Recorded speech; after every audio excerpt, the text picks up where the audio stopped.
Hello everyone, कैसे हैं आप सब। मेरा नाम वैभव कौशिक है और आज हम पढ़ने जा रहे हैं उस न्यूज़ के बारे में जो कि हाल ही में चर्चा में आई और वो रिलेट करती है हमारे इतिहास के सेगमेंट के साथ। अब न्यूज़ क्या है? न्यूज़ है आपके तमिलनाडु से रिलेट। अब तमिलनाडु में कुछ ऐसे साक्ष्य मिले हैं, कुछ ऐसी चीज़ें मिली हैं जो कि रिलेट हो रही हैं कहाँ से? आपके इंडस वैली सिविलाइजेशन से, सिंधु घाटी सभ्यता से। चलिए उस न्यूज़ को बढ़िया से समझते हैं और उस घोषणा का भी बात करेंगे जिसमें एम.के. स्टालिन जी ने कहा है कि जो कोई भी इन लिपियों को पढ़ के बताएगा उसे करोड़ों का इनाम दिया जाएगा। तो इस पूरी न्यूज़ को बढ़िया से समझते हैं, हमारे एग्जाम में किस तरीके से इंडस वैली अपना इंपॉर्टेंस रखती है उसको भी देखेंगे, क्वेश्चन भी लगाएंगे। चलिए अब चलते हैं यहाँ से। सबसे पहले आपको देखना होगा कि जो तमिलनाडु है, तमिलनाडु में बहुत सारी ऐसी चीज़ें मिली हैं जो कि रिलेट कर रही हैं उस टाइम पीरियड की चीज़ों से जो कि इंडस वैली सिविलाइजेशन का टाइम पीरियड कहला रहा है। अब यहाँ पे ये आपके लिए जानना बहुत ज़रूरी हो जाता है कि इंडस वैली सिविलाइजेशन में कौन कौन से ऐसी जगहें थीं, कौन कौन सी चीज़ें थीं जो बहुत फेमस हैं। तो ये आपके प्रीलिम्स के लिए बहुत इंपॉर्टेंट है। तो यहाँ पर आपको क्या क्या मिला है खुदाई में वो देख लेते हैं, उन चीज़ों को देख लेते हैं। तो जिस जिले में ये मिला है उस जिले का नाम है तुतुकुडी, ठीक है, वहां पे ये मिला है और क्या क्या मिला है उसको भी देख लीजिए। वो चीज़ें हैं आपकी इंद्रगोप, मनका, ठीक है, गोमेद, आपका काले और लाल कलर के बर्तन, मिट्टी से बना हुआ सूत काटने का उपकरण, धूम्रपान के लिए मिट्टी की पाइप, कांच की चूड़ियां और शंख। ये चीजें जो कि इंपॉर्टेंट हैं वो मैंने आपको बता दी। अब ये चित्र क्या है?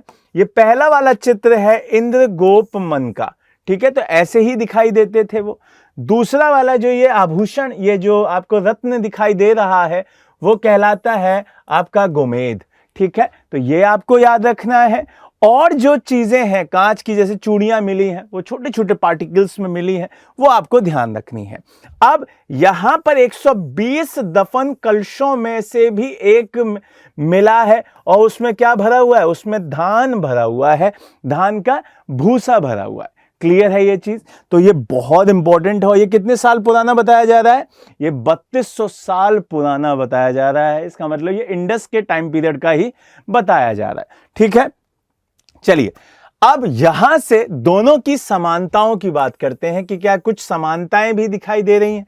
तो जो इतिहासकार हैं उनका मानना है कि ये टाइम पीरियड तो सेम है, ठीक है, तो इस टाइम पीरियड की जो चीजें हैं अब उसके ऊपर स्टडी की जाएगी, उनके ऊपर बात की जाएगी कि क्या ये उसी टाइम पीरियड की हैं। उन लिपियों को पढ़ने की कोशिश किया जा रहा है। क्यों? क्योंकि उन लिपियों को आज तक नहीं पढ़ा गया है, इस वजह से अभी तक वो सारी चीजें बताना मुश्किल है कि ये क्या उसी टाइम पीरियड के साथ साथ उसी जगह की हैं। लेकिन हाँ, ये जरूर इससे पता चलता है कि भाई उन दोनों के बीच में कुछ ना कुछ तो संबंध था। चीजें ट्रेड होती थी या चीजें वहां तक फैली हुई थी, ये विस्तार था, ये चीजें अब पता चलती हैं। क्लियर है ये चीज? तो ये चीज आपको ध्यान रखनी है, ये चीज आपको याद रखनी है। अब ये है एरिया कहां पे? ये तमिलनाडु का ये वाला जो जोन पड़ता है, ये यहां पे खुदाई की गई है, यहीं पे आपको ये सब चीज मिली है। क्लियर? और वो जगह कौन सी है? वो जगह है शिवगलाई स्थल, ठीक है, वहां पे ये सारी चीजें मिली हैं और बहुत इंपॉर्टेंट हो जाती हैं जब इस तरीके की खुदाई होती है। जैसे आपने देखा भी था अभी पिछले से पिछले साल कुछ चीजें मिली थी, वहीं से यूपीएससी में क्वेश्चन पूछ लिया गया था। सीधे उस जगह का नहीं पूछा था, लेकिन आपका इंडस वैली से क्वेश्चन पूछ लिया था। तो ये अपने आप में इंपॉर्टेंट है, ये चीजें अपने आप में बहुत इंपॉर्टेंट हो जाती हैं प्रीलिम्स के लिए। तो अब स्टालिन जी ने क्या कहा है? स्टालिन जी ने कहा है कि भाई आप में से कोई भी अगर इन लिपियों को पढ़ लेगा, उनके बारे में बता देगा, तो हम करोड़ों का इनाम उस व्यक्ति को देंगे। उस व्यक्ति विशेष को वो अवार्ड से नवाजा जाएगा जो इन लिपियों को पढ़ लेगा। अब भाई आज तक नहीं पढ़े गए हैं तो अब उनके बारे में स्टडी करना बहुत मुश्किल है, तो उसके लिए बहुत सारे काम चल रहे हैं, इतिहासकार उस पर काम कर रहे हैं। ये चीज़ हमको ध्यान रखनी होगी। अब थोड़ी सी बात कर लेते हैं इस पूरी साइट के बारे में जिसमें आपको मोहनजोदाड़ो, हड़प्पा, चुनुद्रो, ये सारी चीज़ें जगह मिलती हैं, उनके बारे में भी देख लेते हैं, उनके बारे में भी पढ़ लेते हैं। सबसे पहले अगर इंडस वैली सिविलाइजेशन की बात की जाए तो इसमें बहुत इंपॉर्टेंट कुछ शहर थे, जैसे आपका मांडा दिखाई देता है, जैसे आपका रोपर दिखाई देता है, बनावली दिखाई देता है, राखीगढ़ी दिखाई देता है, यहाँ पे कालीबंगन दिखाई देता है, हड़प्पा दिखाई देता है, आपका एक मोहनजोदाड़ो दिखाई देता है, आपका चुनोद्रो दिखाई देता है। ये सारे के सारे बहुत इंपॉर्टेंट एरिया हैं। धौलावीरा दिखाई देगा। और ये सब कुछ आपको याद रखना है, इन सारे पॉइंट्स का याद रखना है कि भाई ये किस किस नदी पे आते हैं, किसने इसकी खोज की, कब ये खोजे गए। ये सारे इंपॉर्टेंट क्वेश्चंस हैं। यहाँ से क्वेश्चंस प्रीलिम्स में बहुत बार पूछा गया है और चांसेस हैं इस बार फिर से पूछा जाए, क्योंकि तमिलनाडु की वजह से ये टॉपिक फिर से न्यूज़ में आ गया और अपने आप में इंपॉर्टेंट हो गया। जैसे आपको ये एरिया याद रखना है, सुतकजनडोर। ये आपके सारे के सारे पॉइंट्स आपको याद रखने हैं कि भाई नॉर्थ में, साउथ में, ईस्ट में, वेस्ट में कौन कौन से पॉइंट थे। तो इस स्लाइड में मैंने बताया कि आपके कौन कौन से इंपॉर्टेंट वहां पे स्थल हुआ करते थे, जिनमें से आपको हड़प्पा, मोहनजोदाड़ो, चुनुद्रो, आपका कालीबंगा, धौलावीरा, लोथल, ये सारे बहुत अच्छे से याद होने चाहिए। ये किस नदी पे हैं, किस तरीके से इनकी खुदाई हुई, किस टाइम पीरियड में इनकी खुदाई हुई, ये अच्छे से पता होना चाहिए। अब यहां से अगर मैं बात करूं कि भाई इनकी कहां तक एरिया फैला हुआ था इन जगहों पे, तो ये भी आपको पता होना चाहिए। तो इसका एक ट्रिक है, डैम्स याद कर सकते हैं। अगर ये डैम्स आपको याद हो जाएगा तो अपने आप ये चीजें याद हो जाएंगी। डी यहां पे लिखिए, ए यहां पे लिखिए, एम यहां लिखिए और एस को यहां लिख लीजिए। तो इस तरीके से आप घुमा देंगे तो ये चारों पॉइंट्स आपको याद हो जाएंगे, डैम्स। तो डी फॉर आपको याद रखना है दायमाबाद होता है और ये महाराष्ट्र में पड़ता है। कहां पड़ता है? महाराष्ट्र में।